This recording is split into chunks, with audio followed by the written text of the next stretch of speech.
ইসলামকে বিজয় করতে গিয়ে বন্ধুগণ, এই ইসলাম এমনি এমনিতেই আসে নাই।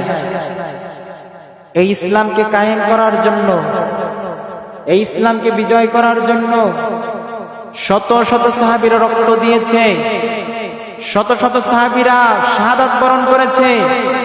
আমার নবীজি মার খেয়েছেন, জেল খেটেছেন, আর সেই ইসলামকে নিয়ে, কোরআনকে নিয়ে, নবীজির সম্মান নিয়ে আমাদের জমিনের ভিতরে কিছু নাস্তিক বেঈমানের আবির্ভূত হয়েছে, যারা কোরআনকে নিয়ে, ইসলামকে নিয়ে, নবীজির সম্মানকে নিয়ে ষড়যন্ত্র করতেছে, চক্রান্ত করতেছে।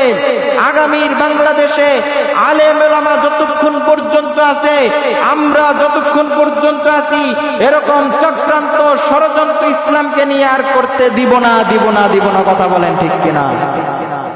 আমার প্রিয় বন্ধুগণ, আমরা আওয়ামী লীগ বুঝি না, বিএনপি বুঝি না, জামাত বুঝি না, জাসদ বুঝি না, কে কি কোন দল করে এটা আমরা বুঝি না। জমিন যার আইন চলবে, তার কোন বাতিলের আইন জমিনের ভিতর চলবে না, আমরা চলতে দিব না, চললে আমরা মানব না।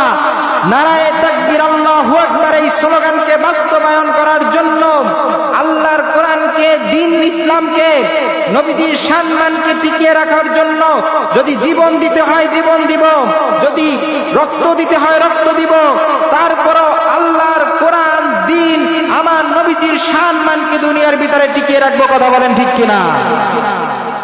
প্রিয় ভাইরা আমার,